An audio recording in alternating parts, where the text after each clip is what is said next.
La surprise de la maîtresse. Kiminou était une petite fille généreuse et pleine de vie, qui vivait à Pointe-Noire, avec sa famille.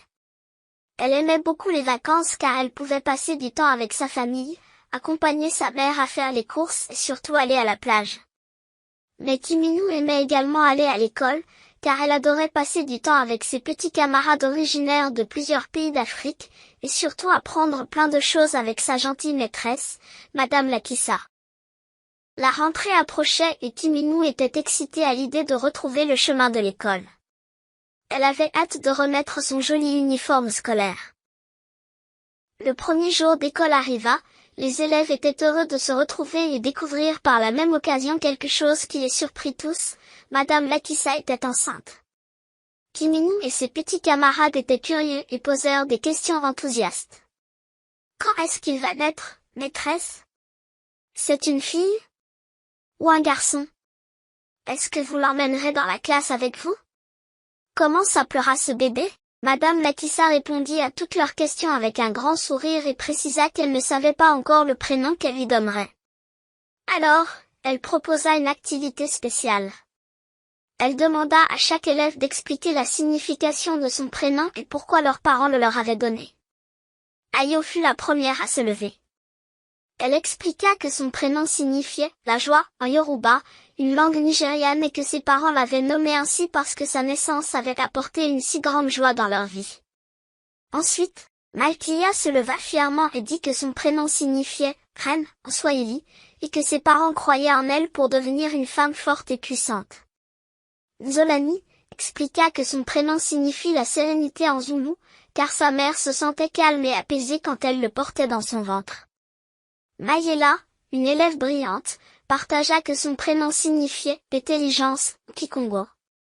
Ses parents l'avaient nommée ainsi car ils souhaitaient qu'elle soit la plus intelligente et réussisse dans tout ce qu'elle ferait. Kosi raconta que son prénom lui avait été donné par rapport à son jour de naissance, en langue Ewe du Togo, c'est le prénom qu'on donne à ceux qui sont nés dimanche. Amara expliqua que son prénom signifiait « la grâce » en Igbo, une autre langue du Nigeria.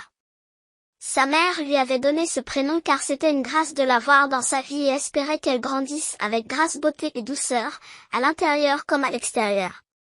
Nadré prit la parole et dit que son prénom signifiait « mon cœur embêté », une langue de Côte d'Ivoire, car il était cher au cœur de ses parents. Kiminou, à son tour expliqua que son prénom signifiait « la foi » en lari, une langue congolaise. Sa mère lui avait donné ce prénom car elle avait gardé la foi avant de l'avoir. Elle était fière de son prénom. Elle expliqua aussi que le prénom de son frère Kani signifiait « chef » en Moshi, et celui de sa sœur Kimia signifiait « la paix » en Lingala, qui sont aussi des langues du Congo. Les enfants étaient ravis de découvrir la signification de chaque prénom.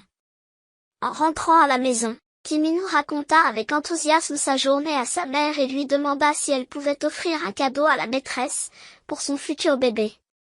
Bien sûr, dit la maman. Elle l'aida à fabriquer un cadeau unique et original. Il est parfait, Mamounette. Merci pour ton aide, dit-elle. De rien, Maminou, répondit la maman. La semaine suivante, Kiminou apporta le cadeau joliment emballé à la maîtresse. Dedans se trouvait un doudou tout doux et coloré, pour le bébé à venir. Elle avait proposé à ses camarades de faire de même, car leur maîtresse était si gentille et leur apprenait tellement de choses. Madame Lakissa reçut plusieurs cadeaux différents de ses élèves, elle fut à son tour surprise et très émue par une telle générosité à leur si jeune âge. Les enfants comprirent à la réaction de leur maîtresse, que la solidarité et la générosité sont des valeurs importantes et qu'une attention aussi petite soit-elle, pouvait illuminer le cœur de celui qui la recevait. Hey! On n'oublie pas de s'abonner à la chaîne des histoires de Tata?